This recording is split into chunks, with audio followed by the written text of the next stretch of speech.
பழக்கத்துல இருந்து எனக்கு யாரு விடுதலை கொடுப்பா என்று ஏங்கி தவித்த நாட்கள் உண்டுங்க. அவரும் ஏங்கினது உண்டு. இந்த குடியில இருந்து என்னை யாரு விடுதலை பண்ணுவா? நான் எப்படி வாழ போகிற 2 பிள்ளைங்களை வச்சுக்கிட்டு? இந்த குடினால என்ன ஆக போறாரோ? அவங்க அப்பா சின்ன வயசுலயே இறந்துட்டாங்க. 43 வயசுலயே குடிச்சு குடிச்சு குடிச்சு விடுதலை இல்லாம இறந்து போயிட்டாங்க.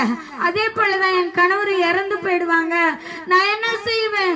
விதவையா தான் நான் வாழ போகிறேன். இந்த 2 பிள்ளைங்களை வச்சு நான் எப்படி கரை சேர்க்க போறேன்னு சொல்லி ஒவ்வொரு நாளும் ஏங்கி தவித்த நாட்கள் உண்டுங்க. எந்த மனுஷன் இடத்துல போனாலும் அதற்கு விடுதலை இல்லை. எந்த இடத்துல போனாலும் அதுக்கு மாற்றமே இல்லைங்க. ஆண்டவராக இயேசு கிறிஸ்துவே ஒரே ஒரு நாள் நாங்க தேடி போனோம். ஆலயத்துக்கு இதே மாதிரிதான் சொன்னாங்க, நீ ஆண்டவரை தேடுமா, ஆண்டவர்கிட்ட கேளு, உனக்கு விடுதலை கொடுப்பாங்க என்று சொல்லி அதே போலதான் நாங்க ஆலயத்துக்கு கடந்து போனோம்.